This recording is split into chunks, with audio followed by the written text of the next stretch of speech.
Nauwi sa trahedya ang pagbabakasyon lang ng isang Pinay sa bansang Slovenia. Pinatay siya sa saksak at ang tinuturong sospek, asawa niyang Slovenian. Nakatutok si Mariz Umali.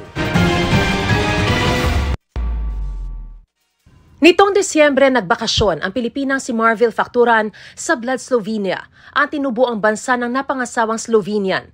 Pero nauwi ito sa trahedya nang nitong 29 ng Disyembre natagpo ang patay sa saksak si Facturan sa kanilang pinagbabakasyonan. Ang suspect, ang sarili niyang asawang kinilalang si Mitya Kotsiancic. Mula doon sa mga report ng na nakalap ng pulis, ang narinig ay may away na dito na napunta sa pagsaksak sa biktima. Sabi ng pulis, pagpasok nila doon sa apartment, patay na yung biktima. Wala nang buhay.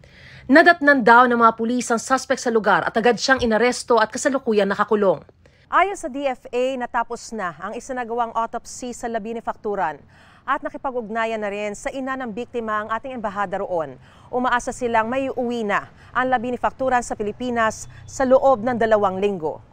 Ayon sa Commission on Filipinos Overseas, umalis daw ang biktima gamit ang tourist visa kaya di na sumailalim sa kanilang training si Facturan. We conduct counseling for the spouses of foreign nationals. Kung saan tinitingnan namin yung background ng foreign spouse at nagbibigay kami ng certificate para makaalis sila dito. Tinitingnan namin kung may criminal record ba yung foreign national or kung may pang ibang concern that may require pa ng additional counseling ng Filipina. Unfortunately, hindi siya pumasok dun sa ruta na yun. Tiniyak ni Ambassador Evangelina Lourdes Arroyo Bernas na kanilang tututukan ng kaso. Unang-una para siguraduhin na maiuwi yung mga labi ng biktima. At pangalawa, na syempre may hustisya na mangyayari. Patuloy naming sinusubaybayan at maganda yung ugnayan namin sa pamahalaan ng Slovenia. Para sa GMA Integrated News, Mariz Umali, Naktutok, 24 Oras.